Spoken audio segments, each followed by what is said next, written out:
Muchísimas gracias por invitarme y bueno, vamos a continuar con el tema de la hipertensión pulmonar de lleno con el síndrome de Eisenmenger que ya mencionó la doctora Marisa. Bueno, ya también la definición fue mencionada.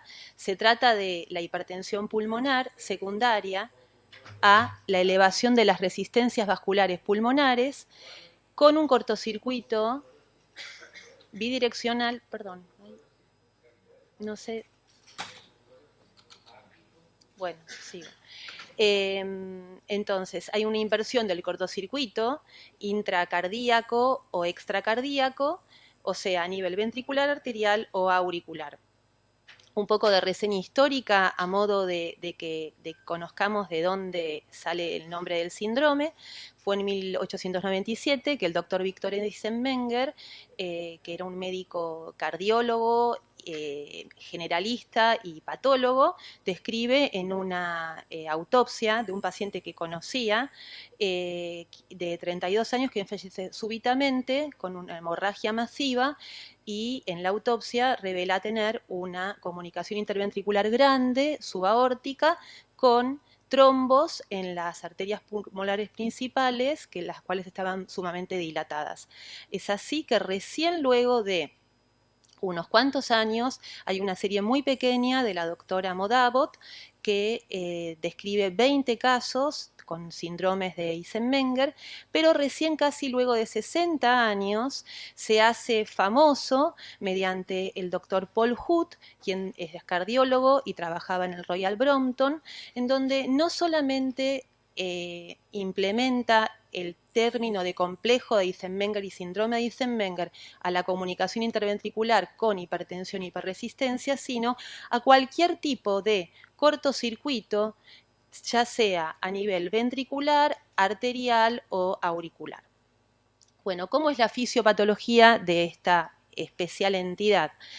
Ya dijimos que se trata de pacientes que tienen una comunicación entre el circuito sistémico y pulmonar, que en teoría tienen un cortocircuito de izquierda a derecha, y digo en teoría porque hay una excepción en los pacientes que viven en la altura, que nacieron con este cortocircuito, pero al nunca por el tema de la altura les bajaron las resistencias pulmonares, por lo tanto este grupo, algunos pacientes pueden no tener ese cortocircuito manifiesto, pero en su gran mayoría son pacientes con antecedentes de soplos y subdiagnósticos de su cardiopatía.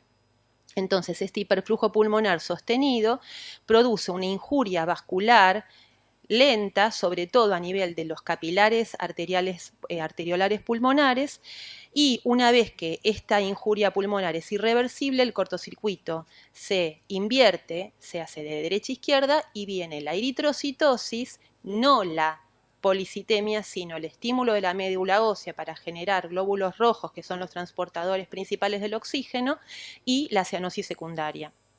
Entonces, estos son esquemas de cómo a cualquier nivel, sea interventricular, interauricular o ductal, el cortocircuito, cuando hay un daño irreversible pulmonar en la vasculatura, se invierte y se hace de derecha a izquierda. Con respecto a la histopatología, este cortocircuito sostenido en el tiempo, lo que se sabe desde hace unos cuantos años es que además de producir hipertrofia e hiperplasia de la túnica media de la arteria, produce una disfunción endotelial. Esta disfunción endotelial es lo que finalmente, como en la hipertensión pulmonar primaria y o secundaria otras causas, va a producir un remodelado adverso de las arteriolas pulmonares, con lo cual se incrementa la resistencia vascular pulmonar, se invierte el cortocircuito y deviene el síndrome de Eisenmenger. Entonces, se sabe que dentro de los cambios histológicos, lo que ocurre, a diferencia de la hipertensión pulmonar primaria, es que existen, además de lesiones vasculares plexiformes, formación de trombos y recanalización, necrosis fibrinoide de la capa media, como en esta histopatología y en esta otra.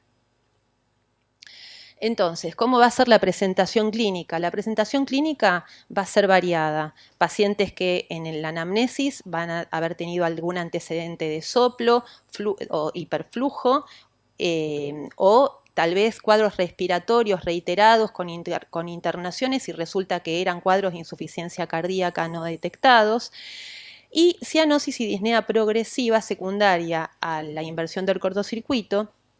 Una vez que ya está instaurado el síndrome de Eisenmenger, esta hipertensión pulmonar, lo que va a producir es un signo de bajo gasto con disnea, fatiga, cansancio, eventos de síncopes y luego los síntomas neurológicos de la por hiperviscosidad sanguínea, como pacientes que normalmente dicen que sí, son migrañosos, tienen cefaleas, mareos, visión borrosa, pero están acostumbrados a convivir con esa sintomatología neurológica de hiperviscosidad. Antecedentes de hemóptisis, tuvimos un paciente que lo habían tratado durante años por úlcera gástrica con sangrados y resulta que eran cuadros de hemóptisis y el sangrado no era del tubo digestivo sino de la vía aérea. Y por último, un factor de muy mal pronóstico de sobrevida que es la insuficiencia cardíaca derecha. Este ventrículo que está sometido a una presión sistémica, si bien tiene una presión sistémica desde que nació, en algún momento, por ser un ventrículo derecho y por estar, digamos, con esta carga, en algún momento puede llegar a deteriorarse y eso se asocia con un factor de mal pronóstico cercano a la muerte. Bueno, nos podemos encontrar con dedos en palillo de tambor, hipocratismo digital, que esto es secundario a la fisiopatología, que ya vamos a ver por qué. Electrocardiogramas donde vamos a ver pacientes adultos que tienen ejes del QRS en la extrema derecha, que tienen signos de hipertrofia ventricular derecha franca, con inversión de la onda T, con trastornos y enlentecimientos de las fuerzas derechas de la progresión del ventrículo derecho. En este otro paciente, que es un paciente que tiene situs inversus, fíjense que el eje de la P está en ABR, sí, pero que es un paciente que tiene 30 años y tiene una hipertrofia ventricular derecha significativa. Lo otro significativo, hoy en alguna de las charlas, un cirujano comentó de la importancia en las cardiopatías congénitas y la radiografía de tórax. Y es cierto, si bien le estamos dando lugar a todos los estudios de las nuevas generaciones, las ecografías tridimensionales, se habló del eco tridimensional en el transesofágico para ayudar al hemodinamista a cerrar una CIA, la placa, como dice la doctora Di Santo que está ahí sentada, que nos explicó muy bien de chiquitos, es que la placa y la clínica es soberana y en el síndrome de Eisenmenger tiene un patrón típico. Fíjense que estos pacientes que habitualmente cuando tenían hiperflujo lo lógico es que tengan o que tuvieran cardiomegalia por la sobrecarga de volumen, una vez que se invierte el cortocircuito ya no tienen cardiomegalia a no ser que tengan insuficiencia tricuspidia severa y o sea una cardiopatía compleja como un canal desbalanceado que pierda la válvula sistémica en forma significativa y cuando hay disfunción del ventrículo derecho. Pero si no, el Eisenmenger no tiene cardiomegalia y tiene este patrón de distribución del flujo típico por la hiperresistencia vascular periférica. Entonces tiene todo el flujo a nivel de los ilios en el campo interno y tienen una simetría en los campos periféricos. Eso se llama imagen de flujo en árbol de invierno.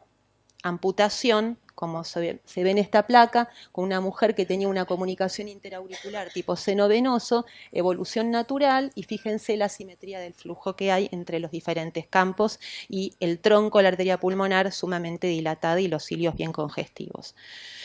Bueno, entonces, tenemos ya el paciente prácticamente con la anamnesis y con la placa, el electro, ya prácticamente hemos hecho el diagnóstico. Ahora tenemos que ver de dónde y por qué es un síndrome de Eisenmenger. Entonces, la ecocardiografía, además de ayudarnos para hacer el diagnóstico de qué cardiopatía se trata, va a estimar obviamente la presión pulmonar, que sabemos que en el Eisenmenger va a ser siempre sistémica, nunca va a ser suprasistémica. Lo que es suprasistémica es la resistencia vascular pulmonar, pero no la presión en la arteria pulmonar estimada por la insuficiencia tricuspidia.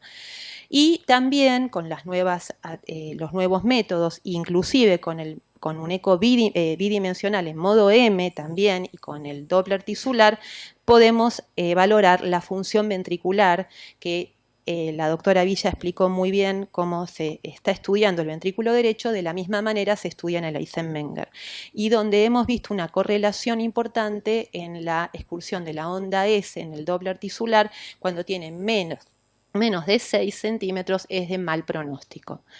Bueno, un ejemplo de cómo se estima la presión diastólica, la presión media pulmonar y la presión sistólica en la arteria pulmonar mediante la insuficiencia tricuspidia, un paciente que tiene una comunicación interventricular subaórtica grande, fíjense el cortocircuito de derecha a izquierda, y en este paciente tenía mesocardia y situs inversus, fíjense cómo tiene los vasos lado a lado en una doble salida con C y B, fíjense la arteria pulmonar sumamente dilatada con el jet regurgitante de una insuficiencia pulmonar ligera.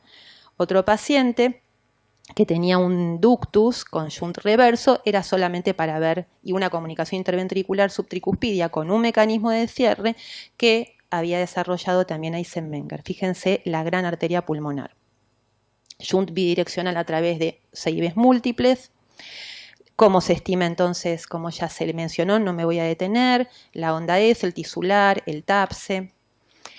Área. El área de la aurícula derecha también es un factor importante para ver en la evolución el pronóstico, si es bueno o malo de este paciente. Y bueno, por último la hemodinamia. Nosotros con un paciente que tiene insaturación en reposo o que se pone en manifiesto con el test de marcha, que no tiene cardiomegalia, que tiene un segundo ruido aumentadísimo, que tiene un electrocardiograma derecho y una placa típica, no lo enviamos a hemodinamia. La hemodinamia no tiene ningún sentido y es contraproducente porque el paciente puede morir con sangrados, porque ya vamos a ver que estos pacientes tienen trastornos de la coagulación, y aparte es riesgoso porque la manipulación de los catéteres puede estimular también, si bien en teoría tienen las resistencias fijas, se han descrito casos de hipertensión pulmonar y muerte súbita en la sala de hemodinamia. Solamente está indicado en los casos como mencionaron a la mañana, en los cuales hay una duda en si el paciente es o no todavía candidato para el cierre del defecto. Entonces, en esos casos se hace medición del QPQS, las resistencias, el índice de resistencias pulmonares sistémicas. No me voy a detener porque esto ya lo han hablado hoy a la mañana. Entonces, ¿cómo va a ser la calidad de vida de estos pacientes? También lo han mencionado que con respecto al riesgo que hay en la población de cardiopatías congénitas para desarrollar Eisenmenger, la comunicación interauricular no tiene tanto riesgo, aproximadamente entre un 6 y un 10% de las CIAs, independientemente a veces de si son grandes o medianas. Cuando una CIB es grande, el 50% de las CIBs que no se operan van a desarrollar Eisenmenger, el 100% de los troncos no corregidos en la etapa precoz de la vida, antes del mes, 2 meses, 6 meses como máximo, van a desarrollar Eisenmenger. La expectativa de vida es corta, en general está descrito que a los 33 años es la media de muerte, y los pacientes con síndrome de Eisenmenger tienen un periodo de luna de miel.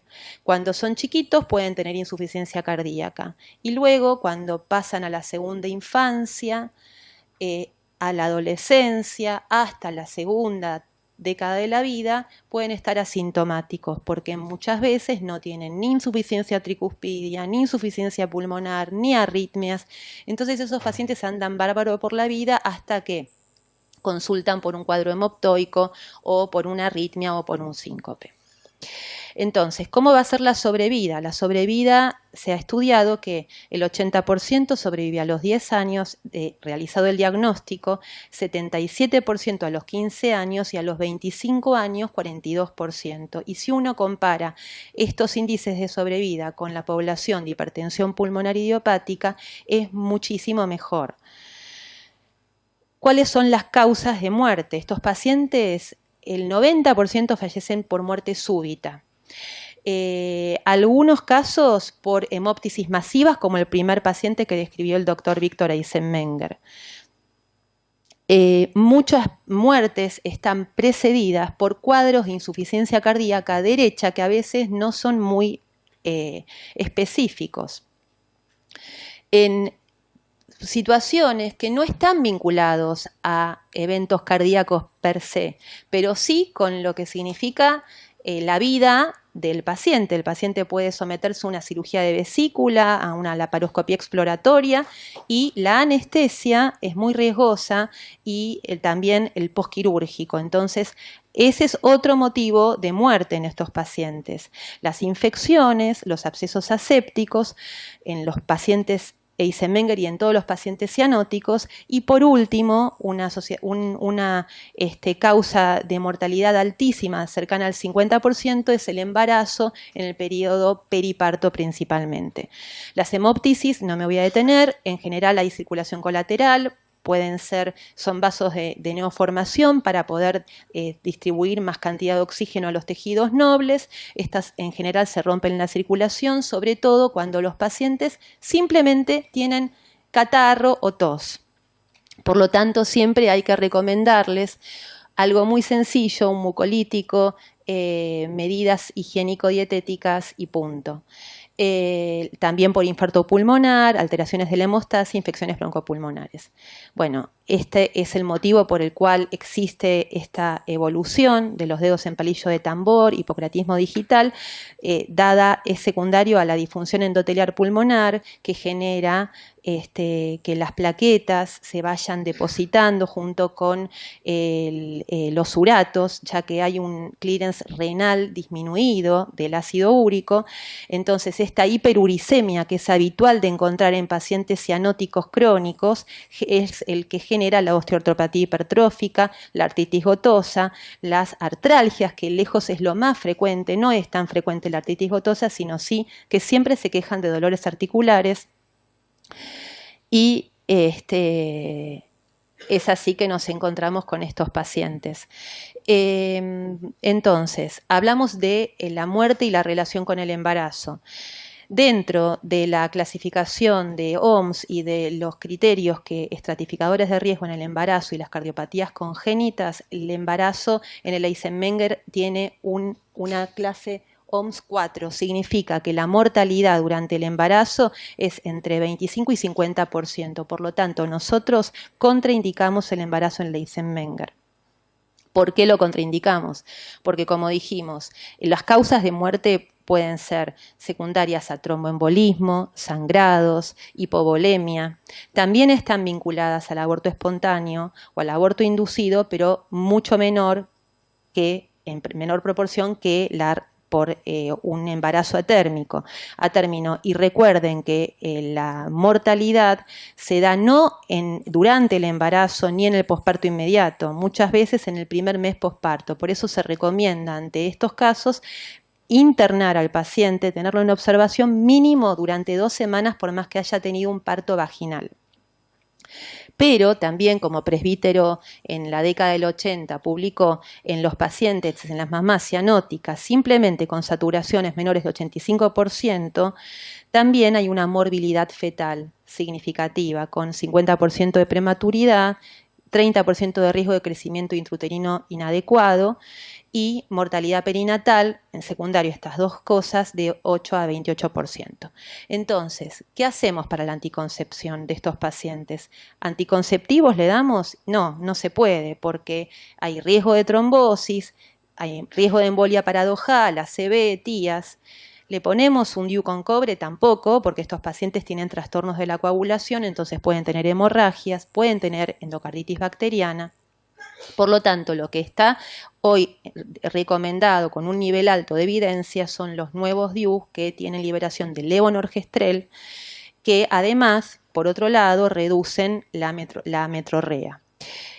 Pero para nosotros, a pesar de todo, en un paciente adulto, no digo en un paciente adolescente, pero en un paciente adulto con síndrome de Eisenmenger, lo que hoy está, lamentablemente, y sigue siendo la indicación es la ligadura tubaria. Entonces, bueno, ya nos estamos entrando en un manejo de las complicaciones. Estos pacientes que ya pasaron la luna de miel y ya pasaron la segunda década de la vida van a empezar a tener algunos tipos de trastornos, como por ejemplo en la hemostasia. Van a tener trombocitopenia, prolongación de tiempo de sangría, quick KPTT, déficit de los factores K dependientes, anormalidades de la fibrinolisis. No voy a leer, es una cascada de situaciones que lo desfavorecen y lo ponen en riesgo ante situaciones básicas como el tomar una aspirina por una cefalea. Estos pacientes tienen contraindicada absolutamente la aspirina porque es un derivado del ácido acetilsalicílico. Cualquier derivado de estos repercute en la funcionalidad de las plaquetas, que a veces pueden ser normales, pero en número, pero anormales en función, y muchas veces estas plaquetas tienen un recuento anormal y nos encontramos con pacientes que no saben, pero tienen 80.000 plaquetas, 50.000 plaquetas y andan así tranquilamente. Entonces, está toda la cascada de la coagulación y estos factores que van a hacer que tengan que tener mucho cuidado con las cosas básicas, y también por otro lado, cómo vamos a cuidar a estos pacientes de el exceso de eritrocitos, que se llama eritrocitosis, y del extremo, que es la anemia. No es ni uno, como el otro día comentaste vos, ninguno de los extremos es lo mejor, pero en un paciente que tiene síndrome de Eisenmenger o una cardiopatía cianótica, siempre es preferible la eritrocitosis por sobre la anemia, y ahora vamos a ver por qué. Ya comentamos que existe esto que es la hiperviscosidad sanguínea con estos eventos cerebrovasculares, modulados más que nada por la hipoxia tisular crónica y el estímulo de la eritropoyetina renal con la producción de la serie roja por la médula ósea. Estos van a ser los síntomas que los pacientes tengan: cefalea, fatiga, anorexia, letargia, acúfenos o visión borrosa. Son todos signos de bajo flujo cerebral. Entonces, ¿qué hacemos con estos pacientes? ¿Y por qué les estoy mostrando esta diapositiva? ¿Qué tiene todo esto en común? Todo esto en común tiene una molécula que es el hierro, que es, nuevamente nos vamos a la prehistoria, y algo muy sencillo, sin ninguna sofisticación, que tenemos que cuidar en nuestros pacientes con síndrome de Eisenmenger, que el mismo Eisenmenger, que no sabía qué importancia iba a tener él, no solamente en la descripción del síntoma, sino en el tratamiento, porque ustedes saben que Eisen significa hierro en alemán y Menge cantidad. Entonces, él no sabía que, además de describir el síndrome, estaba dándonos un gran consejo desde 1897. Es así que llegamos entonces en los pacientes que necesitan la sangría, que son solamente los pacientes que tienen síntomas de hiperviscosidad neurológicos con hematocrito superior a 70%. En estos casos hay que hacer una sangría o flebotomía muy lenta, tratando de que no se tapen las vías con filtros de aire por el tema de las embolias paradojales, y que sea repuesta rápidamente o paralelamente con solución fisiológica, y no más de 250, 350 mililitros. No más, no hay que pretender que el hematocrito de 75 le baje a 50. Nunca, porque ese paciente va a tener una anemia ferropénica rápidamente. Entonces, al tener una anemia ferropénica, nos transformamos en esto, en tener glóbulos rojos en una cantidad tal vez menor que la que tenía previamente, pero pasa de este glóbulo rojo bicóncavo grácil en la circulación sin riesgo de eventos cerebrovasculares o tromboembólicos a este glóbulo microcítico hipocrómico rígido que ya Perloff describió en muchos trabajos y en revistas hematológicas, que son los precursores de los ACVs. Entonces, para que quede claro, ACV, Eisenmenger cianosis, es falta de hierro, no exceso de glóbulos rojos. Entonces, no voy a hablar de tratamiento, pero como ya hemos visto, se produce una disfunción endotelial en el síndrome de Eisenmenger y va a haber un desbalance entre los factores vasoconstrictores y los factores vasoactivos. Entonces va a haber poco óxido nítrico circulante, va a haber pocas prostaciclinas y van a haber endotelinas, diferentes tipos de endotelinas, tromboxanos, factor de crecimiento humoral, que son todos los que van a llevar a los daños y a la injuria de las arteriolas. Sobre el mecanismo molecular involucrado en la hipertensión pulmonar, yo creo que ya se habló, también nos habló Marisa, pero básicamente es para entender por qué cada una de las drogas. Sobre los bloqueantes endoteliales, el Bosentan, óxido nítrico, el inhibidores de la 5-fosfodiesterasa es el sildenafil, y los prostanoides para inhibir la proliferación endotelial, como el epoprosterol, como ya lo comentaron. Entonces, ¿hacemos test de vasorreactividad en el Eisenmenger como en este cuadro clásico de la hipertensión pulmonar primaria? No, no se hace. ¿Por qué? No se hace cateterismo en el Eisenmenger. Entonces, solamente si te queda la duda de si eso no es quirúrgico, pero esto no va en el Eisenmenger.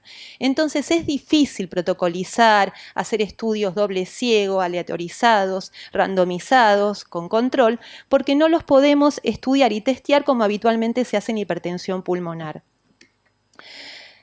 Por lo tanto, esto no lo voy a mencionar porque ya lo comentaste, Marisa, que las drogas que están en uso, el Bosentan, que es el protagonista, el Macitentan, que está en estudio y que en el 2017 se terminará el estudio maestro, y voy a mencionar algo del Macitentan que es muy promisoria y estamos todos esperando qué pasa en el Eisenmenger porque fue la única droga que demostró disminución en la mortalidad, no solamente en la morbilidad, en la calidad de vida, en el test de marcha, sino que los pacientes con hipertensión pulmonar primaria se mueren menos cuando toman Macitentan.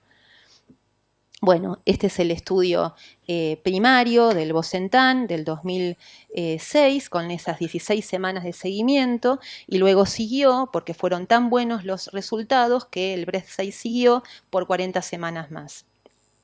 Entonces, básicamente, el resultado, lo que se ha visto con el Bosentan es que mejoran el test de caminata de los 6 minutos y mejora la hemodinamia, o sea, mejora la calidad de vida, pero lamentablemente están descritos casos de taquifilaxia a los 2 años.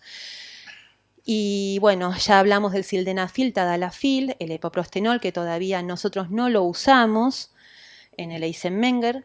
Y bueno, entonces, cuando incluimos al paciente en una lista de trasplantes sabiendo que la evolución clínica del paciente, si bien es una cardiopatía y una entidad clínica compleja y de mal pronóstico, a 25 años un 45% de sobrevida.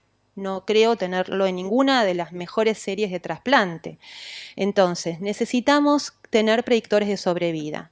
Estos predictores están vinculados a la complejidad de la cardiopatía, a la edad de inicio de los síntomas, a la hiperuricemia, y otra vez volvemos a algo muy sencillo. La hiperuricemia sostenida es mal pronóstico, al síncopes reiterados, arritmias atriales, como en el Fontan. En estos casos, si bien no tienen estas megaurículas, son aurículas sostenidas a presión alta y esto produce una alteración en las fibras miocárdicas, electrofisiológicas, y pueden generar arritmias atriales que son de muy mal pronóstico en este síndrome de Eisenmenger.